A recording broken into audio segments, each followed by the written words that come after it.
Hi, friends. Welcome to this week's American Mussar Community Gathering. This will be our fourth week exploring the soul trait of truth, and then we will move on to another one after that. Right now, we will get started the way we always do with a short meditation. So I invite you to relax and close your eyes and take in a deep breath through the nose and hold, and exhale through the mouth and hold. And again, inhale through the nose and hold, and exhale through the mouth and hold. And as thoughts go into your head, just observe them and let them go, like watching a car move by on the freeway. Now is not the time for solving problems. Right now, all you need to do is inhale through the nose and hold, and exhale through the mouth and hold. And on your next inhale, say to yourself, Shema. And on the exhale, listen. Shema, listen. In Shema, we are listening deeply, without judgment, without offering advice. In Shema, we are listening with an open heart. Shema, listen. And when you're ready, you may open your eyes.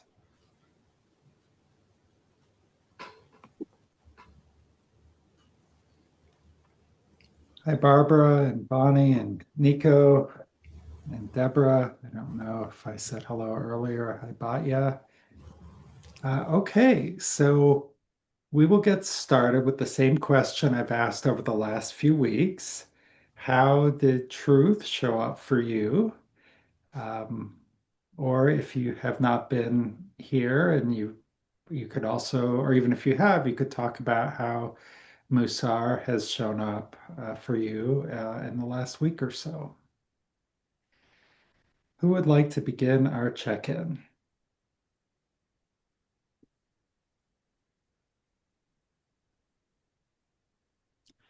Yes, Batya. Alias Beth. I'm sorry. I was on another website, a webinar, and I was using my Jewish name. I Oh, forgot to okay. change it. I I thought you thought might maybe you'd recognize started me. you going by your Jewish name, so we'll Well, stick it with was a that. women's study group, and we were all being very Jewish. Okay. Anyhow, I have been working intensely the last day or two about telling the truth in love Mm, because two close friends that are in a study together um, were they kind of got at loggerheads, and I'm trying to be Aaron and make peace between them. And sometimes it led to practicing silence. mm, More often, I tried to say the truth in love and only the truth that would be helpful, but not the whole truth that I was thinking. If mm. indeed I was thinking the truth, maybe I was just overreacting. And I hope I have smoothed things over between them by doing that, but it was really good practice for me. Thank you, Beth. Yeah, hi Sarah. Hey Martin. We are all kind of doing a check-in uh, for how either the soul trait of truth has shown up for you or how Musar has shown up for you in the last week or so. Yes, Wendy. Well, just this week, many untruths that were told to me that I believed have been like uncovered. Hmm. So my question is, how do I or how should I deal with lies or I call them untruths because I don't know if they thought they were truth or something told to me, and how do I deal with the one that's told it to me? Hmm. Because I mean, it's like if you trust somebody and they tell you something and you don't have any reason to think that it's not true.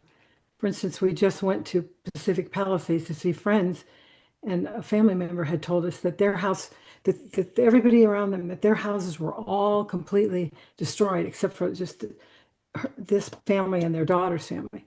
But when we got there, you could barely tell that there had been a fire. You could see some burnt trees, one or two places, but their whole neighborhood had not been wiped out. They did have to evacuate, but it was just like I think these people were just going on and getting it bigger and bigger and bigger. And we were really worried, you know. And so I thought, that was a truth I could have done without, or a Mm. lie that I could have done without. So I don't know what to do with those. That's a big challenge. Yeah.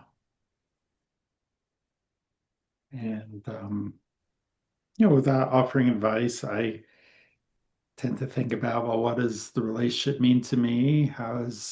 What was the impact on me of hearing this? And, you know, do I want to say, hey, I heard this and that had a big impact on me, and I'm a little confused because I saw A, B, and C, and we don't know what that's all about. We were talking about last week the nine types of liars, and sometimes, embellishing stories is something that we've has come up throughout this month. And maybe it was like their fear of the evacuation that elevated the story. Maybe they're going for attention. We just don't know where it is. And so those are some of the ways that I might start to think about addressing it. I was happy that it wasn't the truth, but Absolutely. I'll get to you in a second, Liam, but there's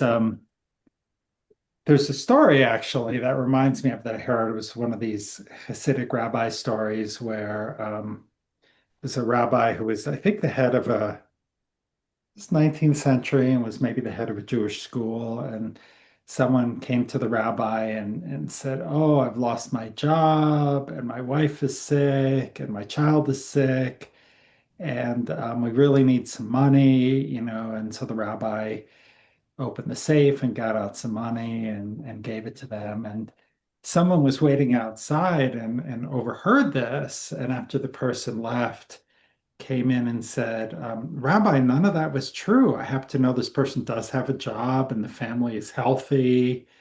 And, none of this was true." And the rabbi's answer was, "Oh, thank God everybody's healthy." hmm.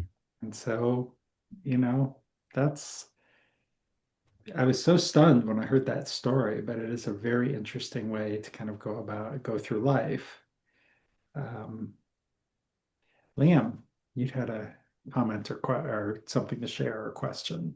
Um, yeah, it's not on the same topic, but Mhm. on truth.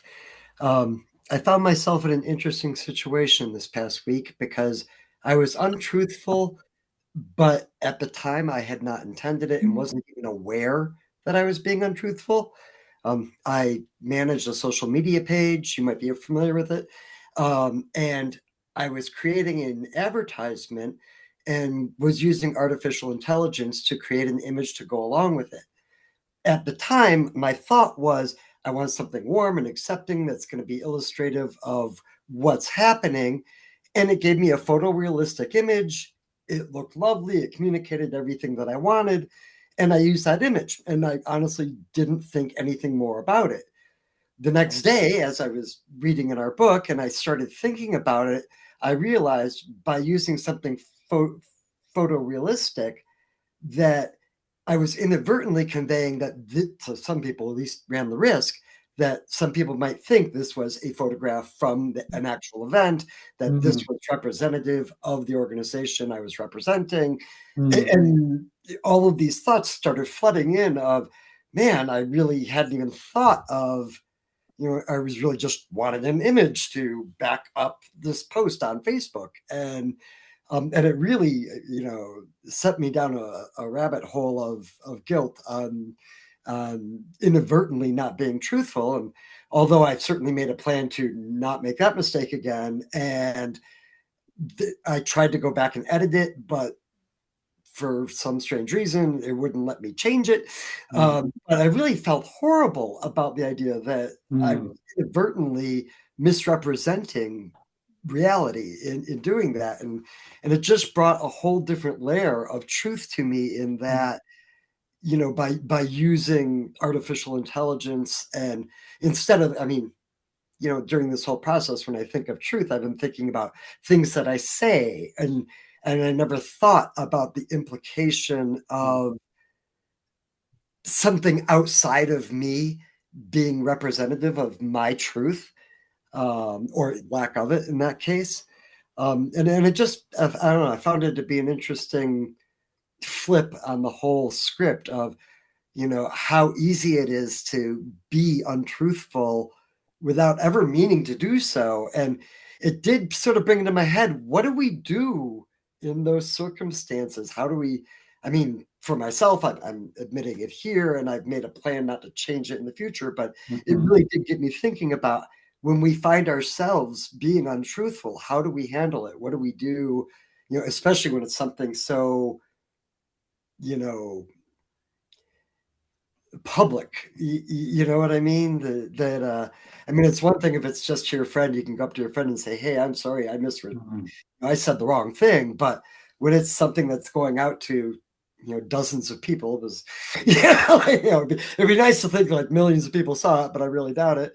But how do we handle it when we've made that kind of a mistake on such a bigger scale, and how do we own that?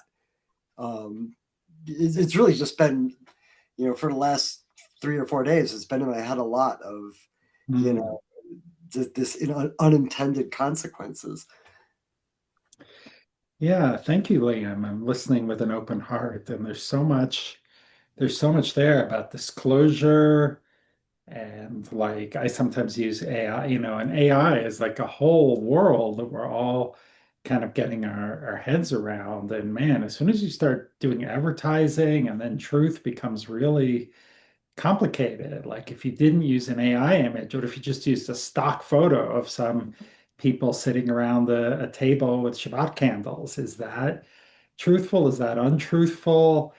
Um, I sometimes use AI to kind of turn a an email newsletter into a blog post. Like I'm going to do that tomorrow with the one I sent out about the survivor, because it's timely and other people might want to see it.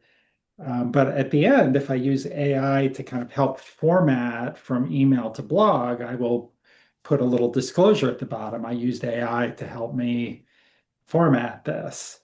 And there's a really good podcast on Chutzpah about AI, and is it okay for a rabbi to use AI to write a sermon, and do you need to disclose that or not? And that's not something that I would personally do, but it's like a whole. But then again, if it helps you put together something and saves a couple hours that you could use to spend in pastoral support, maybe that is okay. So, but the issue that was most salient for me that you brought up, there were two things. One was around disclosure, and two, how Mussar is a personal journey, and how this, for you, in your own judgment of your own practice of truth, crossed the line that you weren't comfortable with. And, listening to, as I said before, listening to that with an open heart, because that's the most important part of our own journey is kind of evaluating, using the Mussar as a lens for kind of how we're showing up in the world. Martin. Yeah, I've done numerous times where I do something and then I reflect on it and say, "Oh, that was a mistake or a lie or mistruth." Anyway, when I come to realize, oh my God, that's. I remember my wise sister. She would say, and I would always ask myself this from her good judgment or her good idea about how to respond. The question I ask is, and because this is what she'll ask me, and what did I learn from that? Mm. And that usually that sets me up. That way that particular thing doesn't get repeated. So learning happens. Yeah, good. Yeah, Yeah. that is a wise sister. What did you learn from that? And I sometimes, uh, yeah, I used that with one of my kids recently where they had a bit of a setback. I was like, oh, is there anything you can learn from this experience? Because sometimes that's all we can do. Hey Karen, welcome. We're just doing a bit of a check-in for either how truth or Musar has shown up for us in the last couple of weeks. Anyone else care to share? Great. Thank you. Hi, everyone. Hey Karen, Toby, and then Beth. I follow a cat breeder, amazingly. He's got over 200,000 followers, so he tends to post a lot of stuff. And he often will do cat, AI cat figures that look like manga Hmm. or any of the Oriental um, cartoonish sorts of things. And they are strikingly um, they're very interesting, but one might mistakenly think that that was the kind of cat that he was breeding. So I know that sounds crazy. It's like they're real muscled up and Hmm. they have, spears and things, anyway, you get the picture. But uh, but he was concerned that people would think that, what's up with this? So he always puts a disclaimer. If he's going to post one of those, he'll say this image was created by using AI or something on the order of, so that Hmm. people have very little risk of thinking anything they shouldn't be thinking. Thank you, Toby. Beth. William, you make me feel culpable. I'm very guilty. Just a couple of weeks ago, I was doing an announcement on some social media for a local group, like I don't know, maybe Nextdoor, Craigslist, or something. This meeting of people 55 and over uh, at the local library, and it's open to the public, and we don't check ideas. You can be younger, it doesn't matter. It's basically adults, no childcare. Um, and I wanted to illustrate it with people because some photo, because the photo grabs the eye, and then maybe they read a couple of sentences about what it is. And so I found a stock photo of some older people, and now I'm feeling guilty. And they were not our people. I've tried. It's like people would get together for lunch. I say, take a photo, send it to me. And always somebody takes a photo, then nobody can remember who took it, or, so it was on so and so's phone. And, by the time I still have never gotten a photo from anybody in the group. There's like 10 or 12 regular members. And, just to illustrate what we're doing, that we're actual people, that we're not monsters.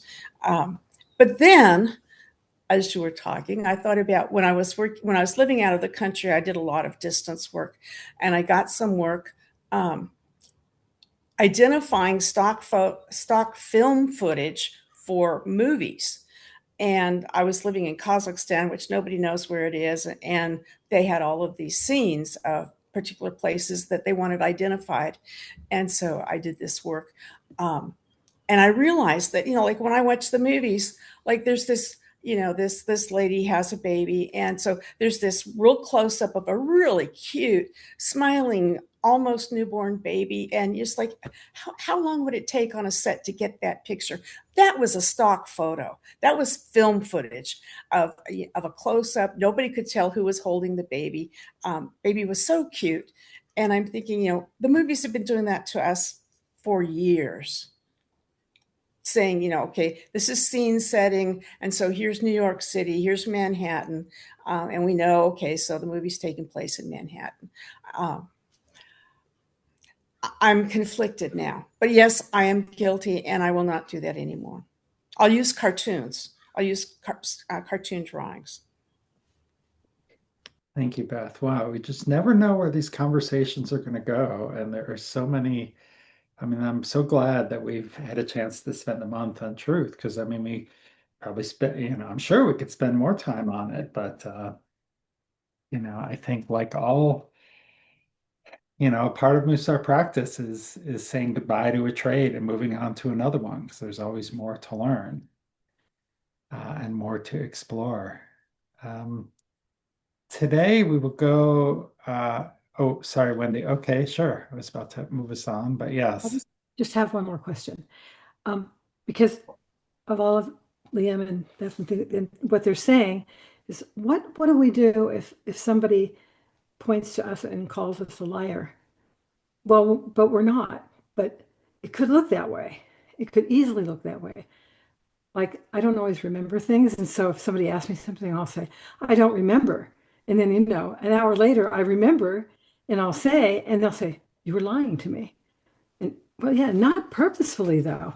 And I have to try to cover my tracks all the time because my mind is not really paying attention to what they're asking me and I don't remember. But if they call you a liar, I have been called a liar a lot actually. And so it's really interesting to, try to figure out what to do with that. I'm so sorry you've experienced that. I mean, first, that's a very harsh judgment to come from someone. And, I don't have an answer for that, but it's something I think, uh, it sounds very painful. And, sometimes, when I was very involved, first getting involved with the Mussar community, one nice thing about dealing with other people who are into Mussar is, we could have what we would call a Mussar conversation where it could be just kind of very direct about what's going on. And then I was dealing with someone in the Mussar community who refused to have a very direct conversation about what was going on and thought that I was being untruthful. And um, I was just so stunned and disappointed by that person and how they handled it. So, um, yeah, that's an unpleasant reality. Yes, Sarah. So I'm trying to think of how to say this. It has to do with truth and honesty, on an interpersonal level. When, I just came back from a trip and I'm trying to get reorganized, had a medical procedure today. I'm a little bit out of sorts and I have, a partner that wants to see me and, you know, um, I'm feeling conflicted because I don't want to say, man, I need some space or whatever, and so I find myself, saying, well, like maybe, it's hard to be direct sometimes, to be truthful, to say, with, because I can be very direct and I think that it could be offensive, it could, or it could be taken offensively. And so I have a hard time sort of there's a saying, say what you mean, but say it nicely or something like that. And but I struggle with that, like when somebody has an expectation that wants something from me and I don't really feel like I necessarily want to do it, so that, that's where honesty and truthfulness is coming up. And it's kind of a little bit of a dilemma, an ethical dilemma, how to deal with it tactfully and thoughtfully, So I don't have an answer, but it's just something that's on my mind. That's a great segue, Sarah, into what I thought it would be helpful to focus on today, because I think someone asked this question, which is, how do we tell the truth with kindness?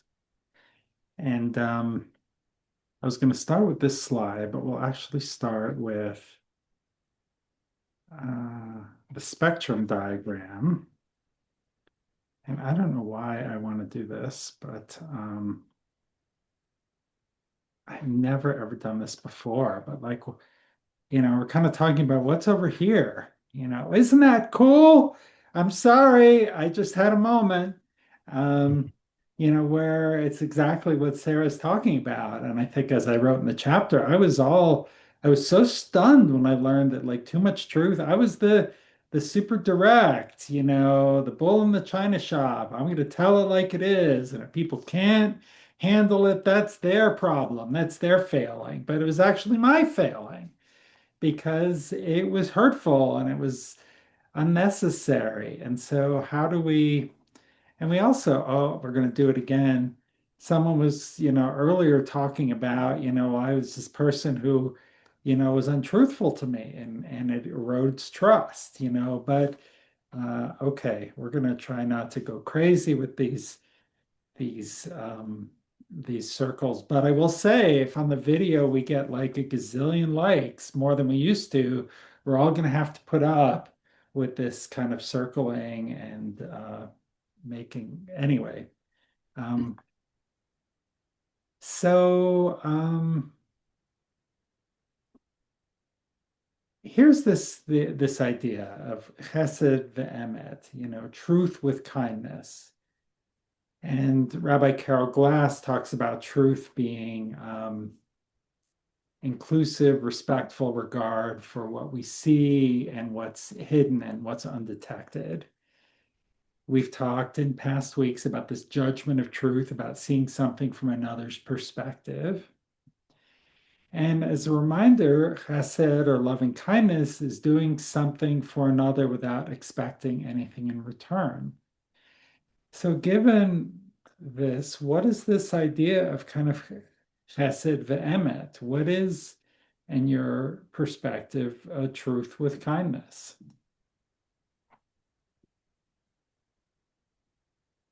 Yes, Nico. Hi, everyone. Um, when you talked about circles, it made me think that that spectrum could even be drawn as a circle and think of Chesed Emet as first do no harm, as they say in medicine, because that's what you're going to end up with at either end. If you're too truthful, you can hurt. If you're not truthful enough, you erode trust. But in both instances, you end up at the other end of what you want, which is the middle, which is that loving kindness. Because even though sometimes truth can help people, we have a saying in France saying that only a real friend will tell you you have crap on your face. Um, yeah, I'm trying to reframe it because of what you said about the circle in terms of that image. If I don't know if that resonates with anyone. Nico. Yeah, the graphics are a great way to think about this, and the circle is powerful, powerful image. Bonnie. So I think one of the things Sarah was alluding to, hi, Sarah, is the saying that I've learned, say what you mean what you say, but don't say it meanly. So I mentioned about last time I think about stepping into my adult kids with my opinions when was that they haven't been asked. And I'm realizing that I really didn't ask my parents for my opinion when I was 40 or 45 or 52 or whatever age my kids are now. So I have now reached out to them one by one and said, you're adults. If you want my opinion, you're going to ask for it. And I'm working really hard not to give it to you, but I'm not perfect. And I don't think I'll ever be perfect. And so if I overstep, I'd appreciate it if you say something. We will see. We will see. I have a lot to work on. See what happens. But it's hard when I believe, when you see your adult kids, I don't want to say making mistakes, but have other avenues to make decisions, and they're very singly minded on something. And you don't want them to be hurt or my grandkids to be hurt. So it's a process, especially if you're a fixer, and I've always been a fixer. Thank you, Bonnie. Yeah, I was talking to one of my closest friends about our adult kids today and just how hard it is to do. And thank you so much for sharing that story. And it just reminds me of one of the sayings about Mussar is Mussar is we are working on ourselves, not for the sake of ourselves, but for the sake of other people. and how just relationality is just so central to this. And it's not easy, is what you illustrated and what Sarah brought up, and this kind of what do I say, what do I not say? It's not easy. This is a hard practice. And there's no right or wrong answer for a lot of this. Michael. As somebody who is tempted often to undershare how I'm feeling, I'm appreciating what you're saying, Sarah. And in those moments when I come closer to getting it, to being able to share and speak my truth, is often the soul trait of trust. I find that is most imbalanced there. Like truth for me is more often the canary in the coal mine. But the trust in my higher power, but also in the other person and in the relationship that we are trying to build. And for me, that's a reminder in those moments to let go and let the other person be the adult that they are. And if they have issues with something I've done or the way I've said something, I feel like if the relationship is a solid one, then I'll get a chance to take another swing at it. Thank you, Michael. Sarah. Yeah, it kind of gets into the area of people pleasing versus pleasing yourself.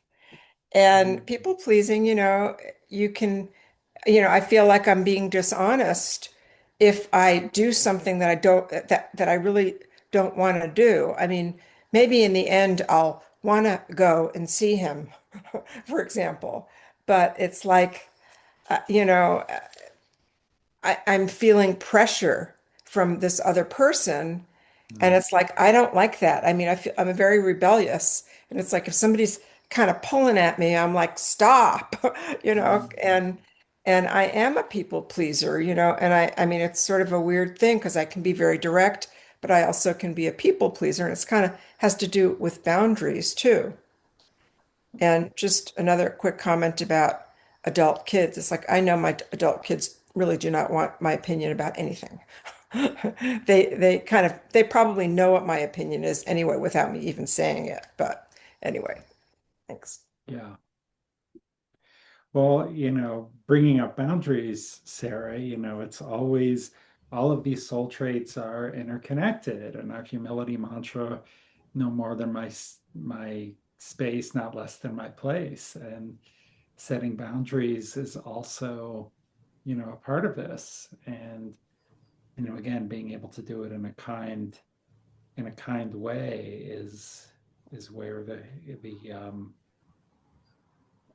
where the challenge is sometimes. Well, because I think that if you aren't truthful to yourself, then it's really kind of a form of dishonesty. If your heart's not in it, it's like, so that's where it gets kind of sticky, and it doesn't feel good, if you're doing something that you really, don't necessarily want to do or that you haven't, you know. Yeah. Yeah, I hear you. Beth. I've learned that I want to tell the truth, and so often I've given excuses. Oh, I have another engagement, which wasn't true because I didn't want to go with someone, or I've taken on a series of classes that I really didn't have time for, and then I wound up being burned out. I've learned to say, one, I just can't take on anything else right now. And that's the truth. It's protecting myself, and it's telling them, that my schedule is busy. There's only so many hours in the day. And the other thing is just to admit that I need space. Sometimes, what is it? Greta Garbo, this famous old silent movies. Well, old movie star made a whole career out of saying, "I want to be alone," uh, and just saying, "I need some space. I need some time to heal and be by myself tonight, but I'll see you tomorrow." And it's hard, but it's like Rabbi Greg was saying that I have to make the boundaries to protect myself too, that to make sure that I occupy my space. This is a humility thing. Occupy my space. Take my place. Not more than my space. I forget. I've got it all backward. But it has to do with telling the truth too. Well, that is a great segue to another topic for today, um, which is sometimes it is actually okay to be untruthful. And there's an example of that in the Torah. May we have someone unmute and maybe read these two bullets, please. I'll read. It is permissible, however, to deviate from the truth for purposes of peace and to deal pleasantly with people. And a bride should always be complimented as beautiful on her wedding day. Great, thank you, Pete. And I do want to name that very famous quote from Hillel. It is heteronormative. It is, some people consider that sexist because and make a good argument that it is, reinforcing this idea that, a woman's beauty is the most important thing. And so I actually wrote about this in the book. And the spirit of this is that a wedding is a pleasant time, that people should not be making snarky comments and should be looking to enhance the joy of the day.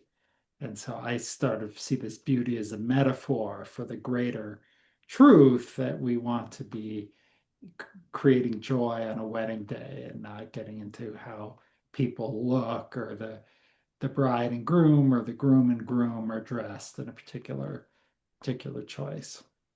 But I'm going to stop the share. So what do you think about this idea about, is it okay to just be untruthful sometimes? Yes, Martin. Sure, absolutely. For example, when I interview, most of my clients are husband and wives. So during the earlier interviews, if I see that they are disagreeing with each other without respect and love, I won't take the commission. So my lie is that I just got 3 other commissions, so I won't have time for your project, so I need to decline the commission. So that's a lie. That I have other commitments, but I just don't want to be. If I'm with a client where they are speaking to each other with disrespect, then I have to get defensive, which means I'm not providing my service. So that's a waste of everybody's money and time. So that's a lie that is very useful. So. Thank you, Martin. Wendy.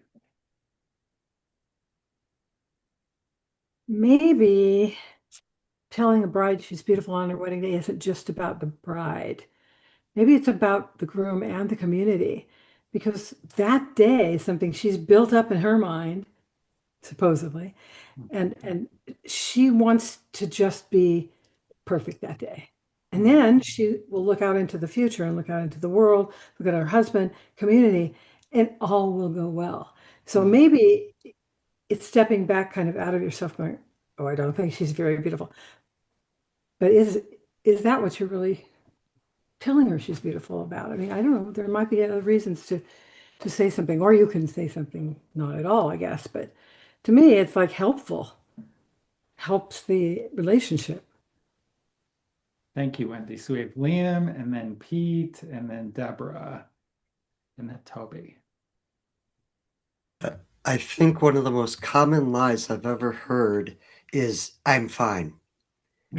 I'm in a group with for people with chronic illnesses, and it's a running gag that, "How are we all doing today?" "I'm fine," because we know people are asking out of politeness a lot of times. They don't really need the litany of how am I really doing, and it really acts more as a social lubricant. But in the same respect, what would life be like if we actually were in a able to tell each other how were we really doing on any given day? And something that preoccupies my mind a lot. Thank you, Liam. Okay, so who did I say was next? I think it was Pete and then Deborah. Yeah, well, as far as the bride goes, there's all kinds of beauty. If you're talking about just physical beauty, they might not be, but there's also inward beauty. And I don't think I've ever seen a bride that wasn't beautiful. Thank you, Pete. Deborah. Actually, I was going to say something very similar. I mean, if I see a bride, I know I've done it where I don't think the bride is beautiful. And I say, oh, you look beautiful. And then I go, why did I say that? Because there are other things you can say. You can say, you look so amazingly happy. There's just a lot of things, and you don't need to say that, but I do agree with what Pete just said. I mean, now I lost my train of thought, but okay. Thank you, Deborah. Let's see, Toby. I think a lot of what we're talking about depends on the relationship that you have with the other person. In a business relationship, I don't feel quite so guilty about, like Martin was saying, if it's something that I don't want to go anywhere near it because it's just awful, I'm not going to tell them that in a business situation, but I might say, my schedule is really tight and I know that your case is going to take a lot of time and a lot of energy, and I want to make sure that you get the best performance from your lawyer that you possibly can. And, which is just the horse manure, but it's useful horse manure. And in a personal relationship, though, I might step out and say, I love you. And this is something that I heard, and I think you need to know it, or you've got spinach in your teeth or whatever, whatever it is. Because if I really care about the person, and I think in my mind, whatever I know is important enough that I feel they ought to know it, I want to be able to tell them, because it may make a difference in their lives, in their making decisions regarding their life. But it kind of depends. It depends on your relationship with the person.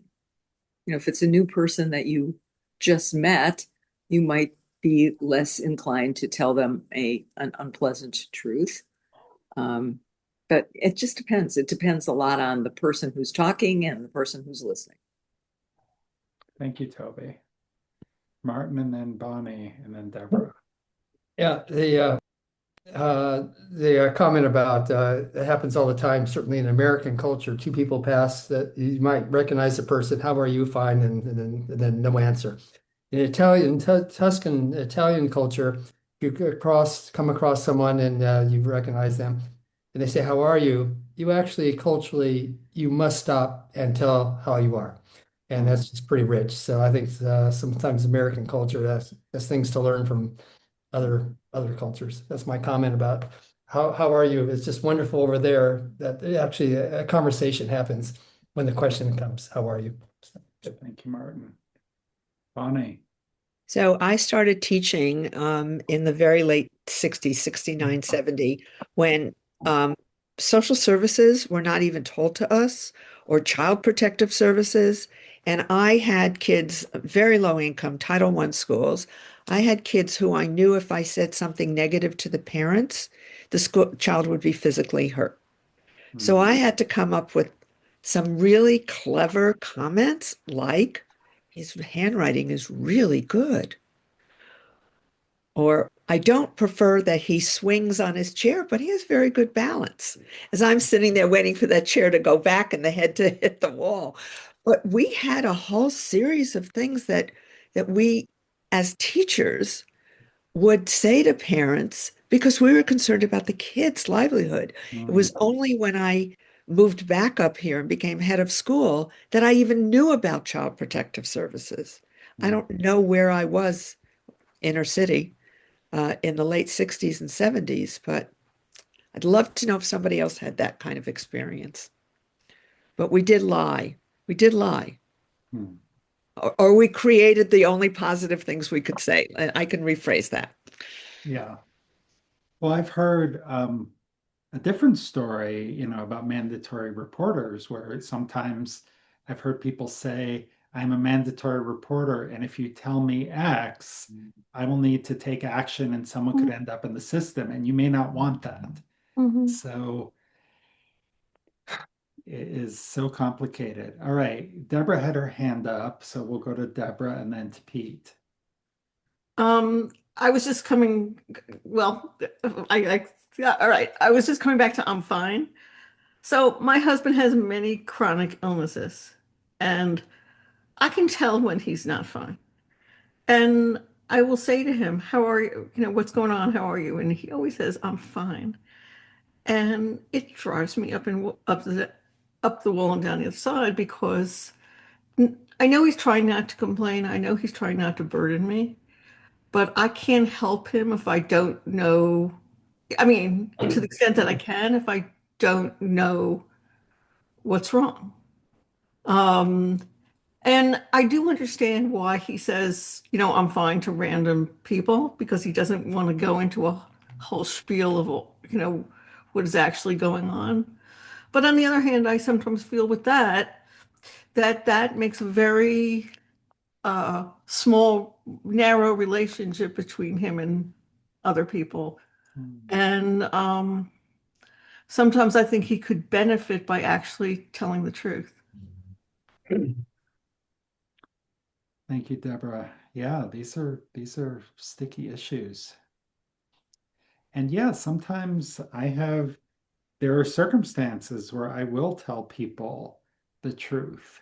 And it's like, oh yeah, well, it's a little bit of a hard day. I'm thinking about my mom today, or Mm. oh, it's a little bit of a because in it is, to build on what Martin was saying, it is un-American to tell the truth. But I think it's important. And sometimes, I know my rabbi mentor, like when his mom died, he really tried to be truthful with people. And throughout his career, when his wife had breast cancer, be like, or when after October 7th, I'm really struggling with this. And, I try in my newsletter to kind of share kind of where I am. And that is very countercultural to do. And, we can't live someone else's spiritual journey for them. But we can think about how do we want to show up in the world. Pete. Yeah, I was just going to comment on what Bonnie said. I would put that under the category of half-truths. Okay. I mean, you didn't tell a lie. I mean, the kid has good balance because he stays on his chair, Mhm, but you don't have to tell them the whole rest of the story. mhm. Yeah. Yeah. The other thing is, with regard to kindness, I use compassion. You can explore with the other person what their needs are, and you can tell them what your needs are and be honest about that. And if the needs conflict, then you can find an area that is good compromise, or um, uh, just so you don't have to not state what you believe is true. And the last thing is, it's okay to lie to stay alive, I think. Absolutely. But yeah, I'm gonna put you on hold for just a second because we are running much later than we usually do for our breakout rooms. And I do have an interesting topic today, and I could um, share it and we can discuss it together, or we could have, maybe like a 4-minute breakout. Do people have a preference? Just show of hands who would like to do the breakout rooms. Okay, so most people want to do the breakout rooms. That is great. So I'm just going to cut and paste into the chat. This is a quote from a Jewish commentator. talking about, let's see, let me make sure I got the chat going to everyone here.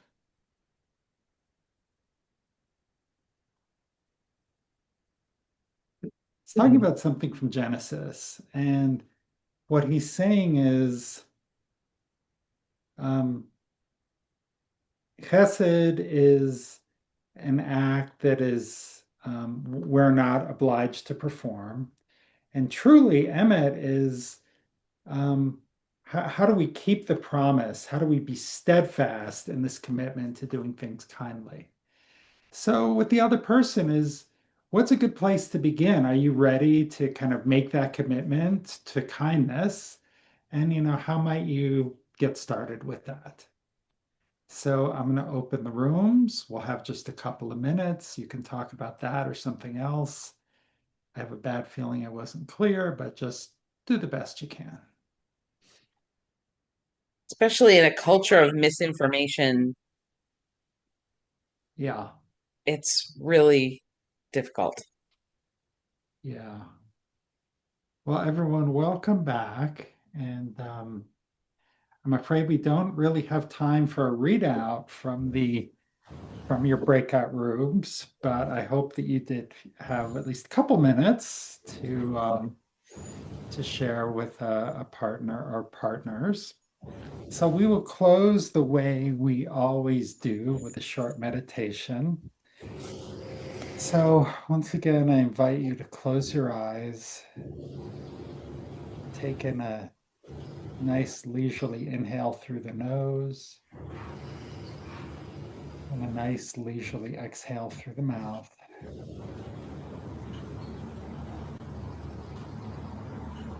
And take a moment to focus on the light that's shining through your eyelids.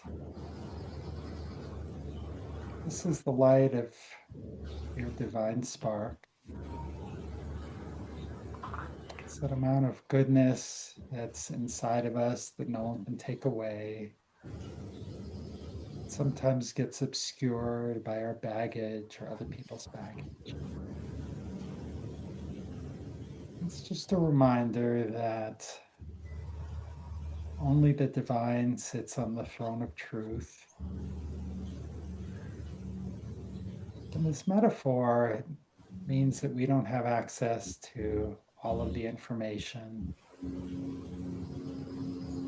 And it's an invitation for us to try to see a larger truth from a bigger perspective. And we've talked about a lot of that over the last month. So let's close this sacred space and meditation with just a moment of quiet gratitude for our Mussar practice and for all those sharing the journey with us.